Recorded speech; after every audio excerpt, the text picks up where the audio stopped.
যে সমস্ত বাড়ির বাচ্চারা ঘুমন্ত অবস্থায় চিৎকার করে, বা বয়স্ক মানুষের ক্ষেত্রেও হবে বা প্রাপ্তবয়স্ক মানুষের ক্ষেত্রেও এটা হয় যে ঘুমন্ত অবস্থায় হঠাৎ করে চিৎকার করে চমকে ওঠে বা চিৎকার করে ওঠে, চমকে ওঠে, এরকম লাফ দিয়ে ওঠে, ভয় পেয়ে ওঠে। প্রায়শই এরকমই হয়, মানে একদিন দুদিন হলে সেটা বিষয় না, এমনি প্রায় এই সমস্ত হয়, মাঝে মধ্যেই দেখা যাচ্ছে যে এরকম হয়। তো সেক্ষেত্রে আপনারা এই প্রয়োগটি করতে পারেন।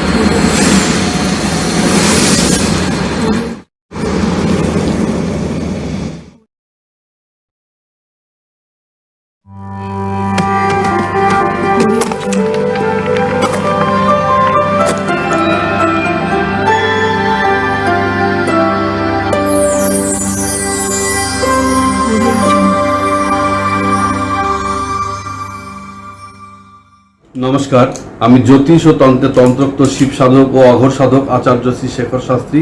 আমার ফিউচার গাইডলাইন চ্যানেলের সময় সৌভাগ্য অনুষ্ঠানে আপনাদের সকলকে জানাই স্বাগতম।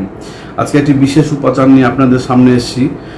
তো সেই উপাচারটি হলো, যে সমস্ত বাড়ির বাচ্চা কাচ্চারা রাতেরবেলা ঘুমের ঘরে ঘুমন্ত অবস্থায় চিৎকার করে ওঠে, যে সমস্ত বাড়ির বাচ্চারা ঘুমন্ত অবস্থায় চিৎকার করে ওঠে, অথবা বয়স্ক মানুষের ক্ষেত্রেও হবে বা প্রাপ্তবয়স্ক মানুষের ক্ষেত্রেও এটা হয় যে ঘুমন্ত অবস্থায় হঠাৎ করে চিৎকার করে ওঠে, চমকে ওঠে বা চিৎকার করে ওঠে, চমকে ওঠে, এরকম লাফ দিয়ে ওঠে, ভয় পেয়ে ওঠে।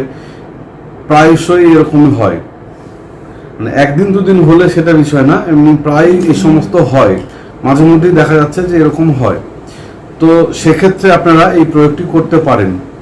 তো সেটি কি করতে হবে, আপনি কালো কাপড় একটু কিনে নিয়ে আসবেন, শনিবার বা মঙ্গলবার দেখে কালো রঙের কাপড় কিনে নিয়ে আসবেন। নিয়ে আসার পর যেইটুকু কাপড় লাগবে সেইটুকুই কেটে নেবেন, মানে জাস্ট অল্প একটু নিতে হবে কেটে। আর ফিটকারি কিনে নিয়ে আসবেন বাজার থেকে শনিবার মঙ্গলবার দেখে, মানে শনিবার মঙ্গলবার দিনই কাজটি করতে হবে, শনিবার অথবা মঙ্গলবার বা অমাবস্যা করতে পারেন। তো বাজার থেকে ফিটকারিও কিনে নিয়ে আসবেন। নিয়ে আসার পর এবার ওই কাপড়ের উপরে ছোট্ট একটু কাপড়ের পিস করে নেবেন, যতটুকু দরকার হবে ততটুকুই করে নেবেন। নিয়ে ওর মধ্যে ফিটকারি দেবেন অল্প একটু, আর কাঁচা রসুনের একটি কোয়া খুলে ওর মধ্যে দেবেন। দিয়ে কালো কাপড় দিয়ে ওটাকে পুটলি বাঁধবেন, চার মাথা এক জায়গায় ধরে নিয়ে পুটলি বাঁধার মতো বেঁধে নেবেন। বেঁধে নিয়ে ওটা যার এই সমস্যা হয় তিনি যে বালিশে মাথা দিয়ে ঘুমান, সেই বালিশের ভেতরে বালিশ সেলাই খুলে বালিশের ভেতরে ঢুকিয়ে দেবেন। বাচ্চা যদি হয় বাচ্চার ক্ষেত্রেও তাই করতে হবে, এটি ওই বালিশ খুলে বালিশের ভেতরে ঢুকিয়ে দিতে হবে। কারণ সবসময় বালিশের নিচে রাখা অসুবিধা, কারণ বালিশটা এখান থেকে ওখানে সেখানে যাবে, সরানো হবে, তার জন্য অসুবিধা হবে। তো সেই কারণে বালিশের ভেতরে ঢুকিয়ে দিতে হবে। তো এই কাজটি করুন, খুব ভালো রেজাল্ট দেখবেন। বাচ্চারা দেখবেন, বাচ্চা হোক বা প্রাপ্তবয়স্ক হোক বা বয়স্ক মানুষ যেই হোক না কেন, তার যে এই যে ঘুমন্ত অবস্থায় যে চিৎকার করে ওঠা, চমকে ওঠা বা ভয় পেয়ে লাফ দিয়ে ওঠা, একটু দেখবেন ভালো হয়ে যাবে।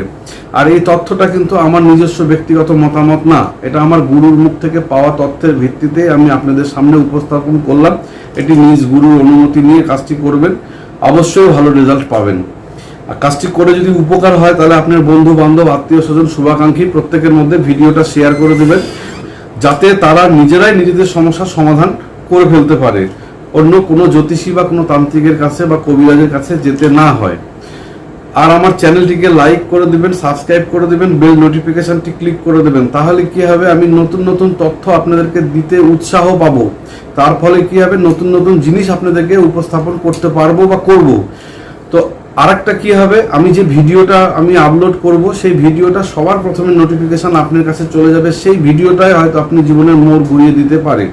তো আজকে আমার অনুষ্ঠান আমি এখানে শেষ করছি, পরবর্তী অনুষ্ঠানে আবার দেখা হবে। সকলে ভালো থাকবেন, সকলের মঙ্গল কামনা করে এখানে শেষ করলাম।